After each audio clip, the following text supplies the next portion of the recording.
Hi dears, welcome back. അപ്പോൾ ഇന്ന് കാർത്തികയാണ്. ഇത് വന്നിട്ട് ചിട്ടിക്കുരുവിയാണ്. ചിട്ടിക്കുരുവി ഇടയ്ക്ക് വെച്ചൊന്നും കണ്ടില്ല. അപ്പം ഞാൻ വിചാരിച്ചു ഇതിന് വംശനാശം സംഭവിച്ചു പോയി കാണുന്നു. പക്ഷേ ഇല്ല കേട്ടോ, ഇപ്പം നിറയെ വരുന്നുണ്ട്. അങ്ങനെ അതൊക്കെ കണ്ടിട്ട് പിന്നെ ഞാൻ വിചാരിച്ചു തൂക്കണതിന് മുമ്പേ കട്ടിലൊക്കെ കുടഞ്ഞു വെച്ചാൽ പിന്നെ തൂത്തതിന് ശേഷം കുടയുമ്പം പൊടി വല്ലതും ഉണ്ടെങ്കിൽ താഴെ വീഴും. ഇതാകുമ്പം പിന്നീട് കുടയേണ്ട ആവശ്യം വരില്ലല്ലോ. അങ്ങനെ അതൊക്കെ കുടഞ്ഞു ഒക്കെ വച്ചിട്ട് പിന്നെ തൂക്കുവാണ് കേട്ടോ. കുഞ്ഞു ഉറങ്ങി എണീക്കുന്നതിന് മുമ്പേ ഞാൻ തൂത്തൊക്കെ തീരണം. അങ്ങനെ പെട്ടെന്ന് തൂക്കുന്നുണ്ട്.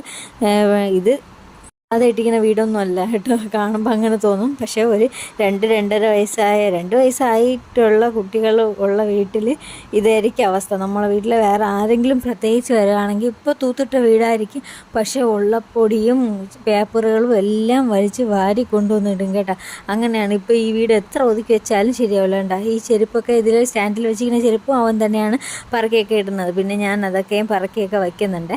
എന്നുവെച്ചാൽ നമുക്ക് വിളക്ക് വയ്ക്കണമല്ലോ. വിളക്ക് വയ്ക്കാൻ വേണ്ടി ചെരുപ്പുകൾ ഇങ്ങനെ നടന്നാൽ ശരിയാവില്ലല്ലോ. അപ്പം അതൊക്കെ പറക്കി വെച്ചിട്ട് പിന്നെ മുറ്റം തൂക്കുകയാണ്. മുറ്റം തൂക്കാൻ വേണ്ടി തൂത്തുകൊണ്ട് നിൽക്കുമ്പോഴത്തേക്കും ഞാൻ അവിടെ നോക്കണത് അവൻ വരുന്നുണ്ട്. അപ്പോൾ എൻ്റെ ട്രൈപ്പോഡിൽ തൂക്കിയെടുത്തെറിയുക. അതുകൊണ്ട് ഞാൻ അതിനെ എടുക്കാൻ വേണ്ടി പോയി. പിന്നെ അത് വീഡിയോ എടുത്തില്ല.